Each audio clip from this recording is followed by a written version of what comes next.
Udhampur Kathua anti terror operation का 5वां दिन। ऑपरेशन में भारतीय वायुसेना को किया गया शामिल। आतंकियों के छिपे होने के शक में सर्च ऑपरेशन जारी। जम्मू कश्मीर के सांबा बॉर्डर पर सुरक्षा बलों ने घुसपैठ की कोशिश को नाकाम किया। मुठभेड़ में घुसपैठिया मारा गया। प्रधानमंत्री मोदी की इंडी गठबंधन को चुनौती। कहा, अगर कांग्रेस के शहजादे में हिम्मत है तो घोषणा करें कि धर्म के आधार पर आरक्षण का दुरुपयोग नहीं करेंगे और न आरक्षण देंगे। इंडी गठबंधन को मेरी चुनौती है कि घोषित करे कि वो गारंटी दे देश को, लिखित में दे, क्योंकि उन पे भरोसा नहीं कर सकते, कि वो धर्म के आधार पर आरक्षण नहीं देंगे। घोषित करें। प्रतिभा सिंह का कंगना रनौत पर बयान वायरल। बोली, हसीन परी को देखने आने वाले लोग नहीं देंगे वोट। तो लोगों को तो हमने भी शानी थी जी, हमने भी देखनी थी कैसी है वो हसीन परी। तो उसको देखने के लिए भी लोग जा रहे हैं, देखने के लिए जा रहे हैं। भाई हमने भी देखनी क्या चीज है वो, पर वो वोट में नहीं कन्वर्ट हो सकते वो लोग, उनका वोट नहीं जा सकता। बीजेपी नेता जयराम ठाकुर का विक्रमादित्य पर पलटवार। कहा, कंगना पार्टी की पहचान है। गलत भाषा का बीजेपी मुंह तोड़ जवाब देगी। कंगना का अपमान पार्टी बर्दाश्त नहीं करेगी। लेकिन अगर अभद्र भाषा का इस्तेमाल करेंगे, गलत भाषा का इस्तेमाल करेंगे, तो भारतीय जनता पार्टी गलत भाषा तो नहीं करेगी, लेकिन जवाब जोरदार तरीके से देंगे। विक्रमादित्य के अपवित्र वाले बयान पर कंगना रनौत का पलटवार। कहा, पूर्व सीएम वीरभद्र होते तो डांट कर कहते कि अपनी बड़ी बहन से माफी मांगो। जी होते तो उनका दिल कितना दुखता कि हमारी बेटी को कहा कि वो अपवित्र है, और वो निश्चय ही टीका जी को डांट लगाते और बोलते कि तू अपनी बहन से माफी मांग। लेकिन आज उनको ऐसा बोलने वाला, उनको समझाने वाला कोई नहीं है। गृहमंत्री अमित शाह ने हैदराबाद में माधवीलता के समर्थन में किया रोड शो। माधवीलता के समर्थन में मांगे वोट। कहा, माधवीलता को प्रचंड बहुमत से जिताकर हैदराबाद को रजाकारों से मुक्ति दिलाने का करें काम। बहन माधवीलता को प्रचंड बहुमत से चुनकर भेजे और हैदराबाद को साथ में रजाकारों से मुक्ति दिलाने का काम करें। यूपी के गाजीपुर से सपा प्रत्याशी अफजाल अंसारी ने शहीदों से की माफिया मुख्तार की तुलना। कहा, सुखदेव, भगत सिंह, चंद्रशेखर आजाद की कुर्बानी से अंग्रेजी सत्ता का पतन हुआ। आज सरकार समाज को गुलाम बनाने की कोशिश कर रही है। आज भी सरकार के जरिए से, अपनी हुकूमत की ताकत के जरिए से समाज को गुलाम बनाने की कोशिश हो रही है, और इस बार फिर आपको एक आजादी की लड़ाई लड़नी है। कर्नाटक के मंत्री आरबी थिम्मापुर का विवादित बयान आया सामने। कहा, भगवान कृष्ण से की प्रज्वल रेवन्ना की तुलना। कहा, महिलाएं श्री कृष्ण परमात्मा के साथ भक्ति भाव से रहती थी, लेकिन शायद प्रज्वल रेवन्ना उनका रिकॉर्ड तोड़ना चाहते थे। राजस्थान के पूर्व सीएम अशोक गहलोत का बीजेपी पर हमला। कहा, 400 पार का नारा महज एक दिखावा है, उनका असली चेहरा सामने आ चुका है। टिकट को लेकर सस्पेंस के बीच सोनिया गांधी के क्षेत्र प्रतिनिधि रहे केएल शर्मा पहुंचे अमेठी। केएल शर्मा ब्लॉक स्तर पर कार्यकर्ताओं के साथ उन्होंने की बैठक के बाद केएल शर्मा ने कहा, दोनों सीटों से उम्मीदवारी के संबंध में कोई निर्णय नहीं हुआ है। सभी कांग्रेस कार्यकर्ता 3 मई के लिए तैयार। राहुल गांधी की तारीफ करते नजर आए पाकिस्तान के पूर्व मंत्री चौधरी फवाद। बीजेपी ने फवाद चौधरी के पोस्ट पर कांग्रेस को घेरा। बीजेपी के राष्ट्रीय प्रवक्ता शहजाद पूनावाला ने कहा, कांग्रेस का हाथ पाकिस्तान के साथ। कांग्रेस के नेता पाकिस्तान को अपना दुश्मन नहीं मानते। हैदराबाद से एआईएमआईएम के उम्मीदवार असदुद्दीन ओवैसी ने चुनावी सभा को संबोधित करते हुए मुसलमानों के आरक्षण का मुद्दा उठाया और बीजेपी पर जमकर साधा निशाना। कहा, मुसलमानों का आरक्षण मजहब की बुनियाद पर नहीं दिया गया। बीजेपी नफरत पैदा कर रही है। तेलंगाना के पूर्व सीएम केसीआर पर चुनाव आयोग का एक्शन। आदर्श आचार संहिता के उल्लंघन के मामले में 48 घंटे तक चुनाव प्रचार पर रोक लगाया। चुनाव आयोग ने कांग्रेस की शिकायत पर संज्ञान लेते हुए केसीआर को जारी किया नोटिस। चुनाव आयोग ने 16 अप्रैल को केसीआर के कारण बताओ नोटिस भी जारी किया था। अमेठी और रायबरेली में नामांकन भरने की कल अंतिम तारीख। अब तक कांग्रेस की ओर से तय नहीं किया गया अमेठी में कांग्रेस का प्रत्याशी कौन होगा। रायबरेली पर भी कांग्रेस ने अपने पत्ते नहीं खोले। दोनों निर्वाचन क्षेत्रों में 20 मई को मतदान किया जाएगा।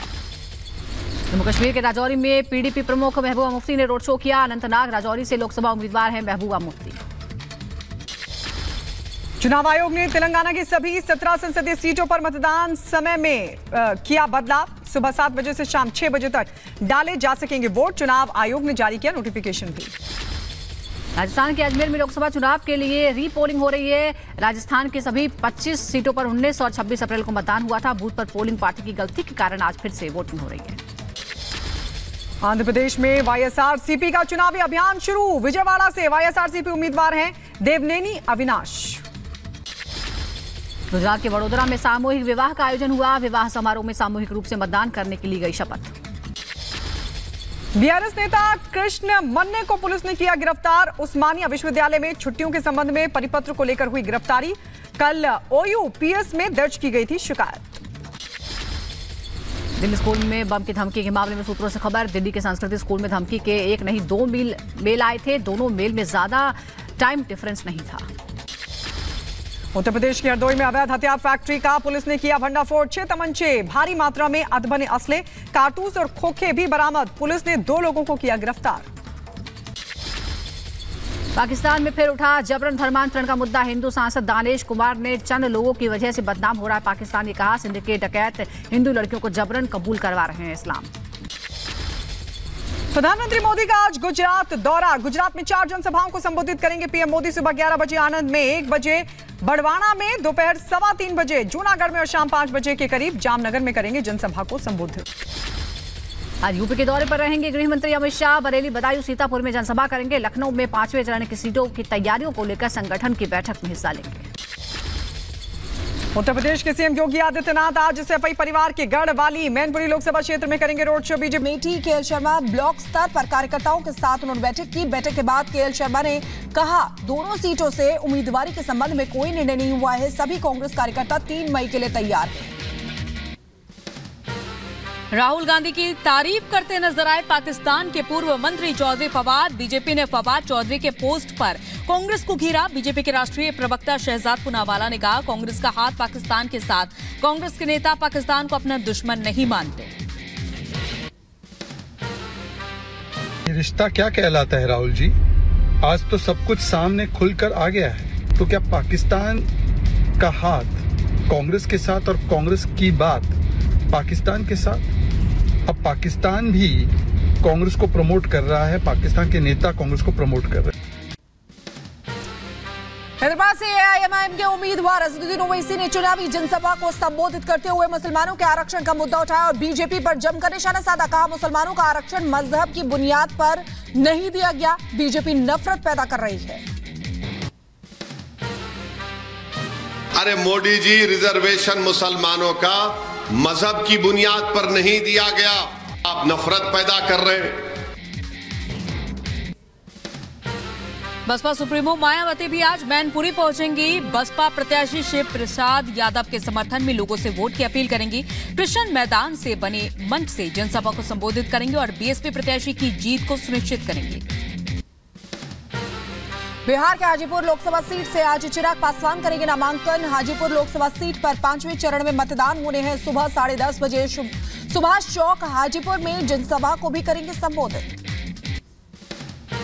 तेलंगाना के पूर्व सीएम केसीआर पर चुनाव आयोग का एक्शन। आदर्श आचार संहिता का उल्लंघन करने पर 48 घंटे तक प्रचार पर बैन लगाया। चुनाव आयोग ने कांग्रेस की शिकायत पर संज्ञान लेते हुए केसीआर को जारी किया नोटिस। चुनाव आयोग ने 16 अप्रैल को केसीआर को कारण बताओ नोटिस जारी किया था।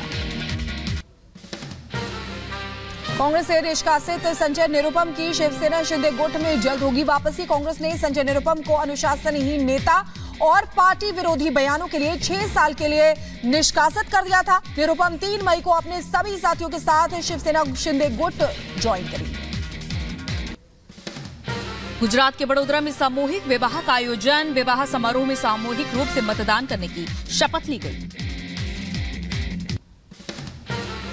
जम्मू कश्मीर के राजौरी में पीडीपी प्रमुख महबूबा मुफ्ती ने किया रोड शो। अनंतनाग राजौरी से लोकसभा उम्मीदवार हैं महबूबा मुफ्ती। लोकसभा चुनाव को प्रभावित करने के मकसद से सर्कुलेट हो रहे डीप फेक वीडियो पर रोक की मांग को लेकर आज दिल्ली हाई कोर्ट सुनवाई करेगा। याचिकाकर्ता ने इसके लिए चुनाव आयोग को निर्देश देने की मांग की है।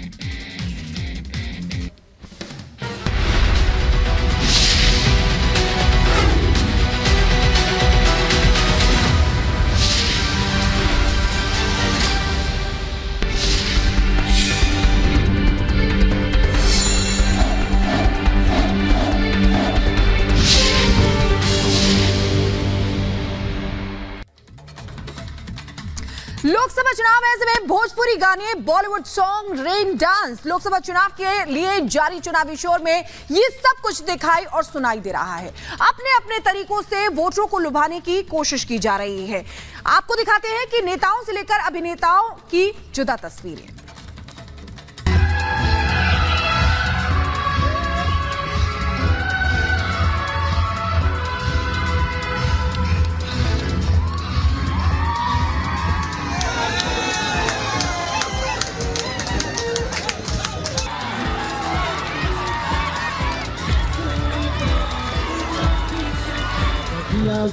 उमड़ के बोला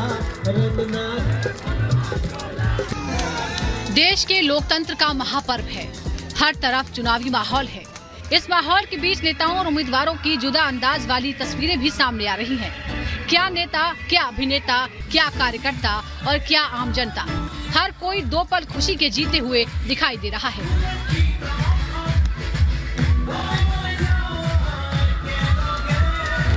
लोकसभा चुनाव के लिए 2 चरणों का मतदान संपन्न हो चुका है। 5 चरणों की वोटिंग बाकी है। ऐसे में अपनी अपनी पार्टी और उम्मीदवारों के लिए प्रचार किया जा रहा है।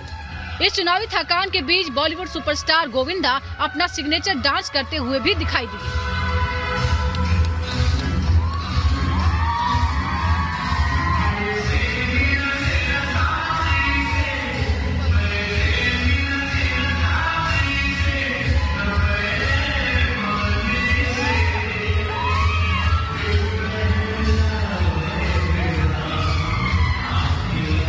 महाराष्ट्र के कोल्हापुर में शिंदे गुट के प्रत्याशी धैर्यशील के लिए गोविंदा ने चुनाव प्रचार किया।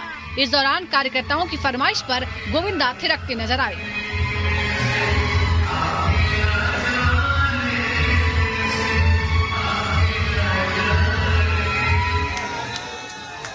सुपरस्टार तो सुपरस्टार, खुद उम्मीदवार भी जनता के बीच थिरकने लगे। पुरी में संबित पात्रा नामांकन के लिए पहुंचे थे। इस दौरान वो एक बुजुर्ग महिला के साथ लोग नृत्य करते हुए दिखाई दिए।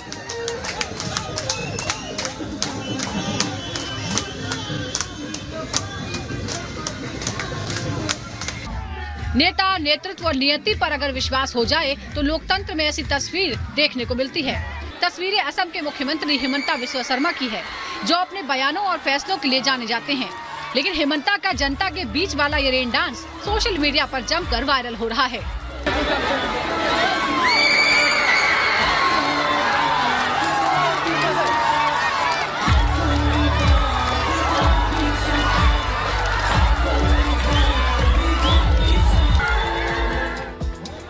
हिमंता कोकराझार में एनडीए के सहयोगी दल के प्रत्याशी के लिए चुनाव प्रचार करने पहुंचे थे। उसी दौरान बारिश हो गई। यूं तो माहौल चुनावी था, लेकिन सीएम ने इस पूरे माहौल को बदल दिया। सीएम हिमंता ने खुद तो डांस किया ही, रैली में आई जनता भी थिरकने लगी।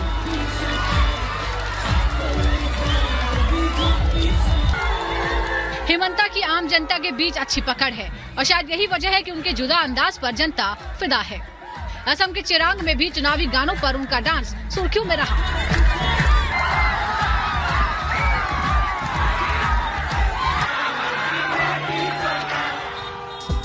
मौका कोई भी हो, हर जगह भोजपुरी तड़का नजर आ ही जाएगा।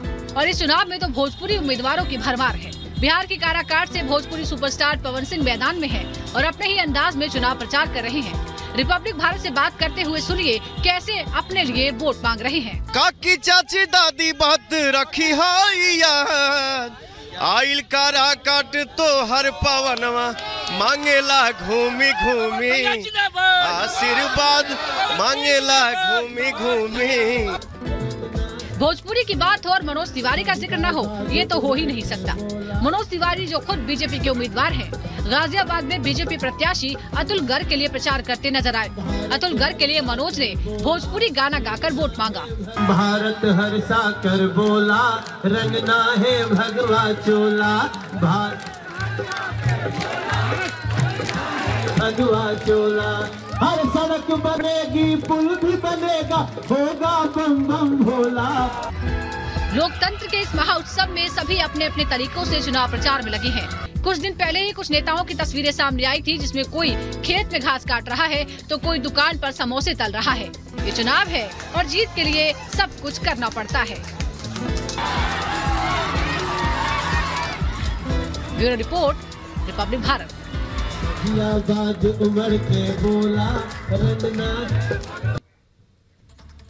तो चुनाव प्रचार में सभी के अलग अलग रंग देखने को मिल रहे हैं और इधर अब बात करते हैं संजय निरुपम की, जिन्होंने कांग्रेस छोड़ने के बाद अपना नया सियासी ठिकाना भी ढूंढ लिया है। देखिए 1 मिनट में पूरी रिपोर्ट।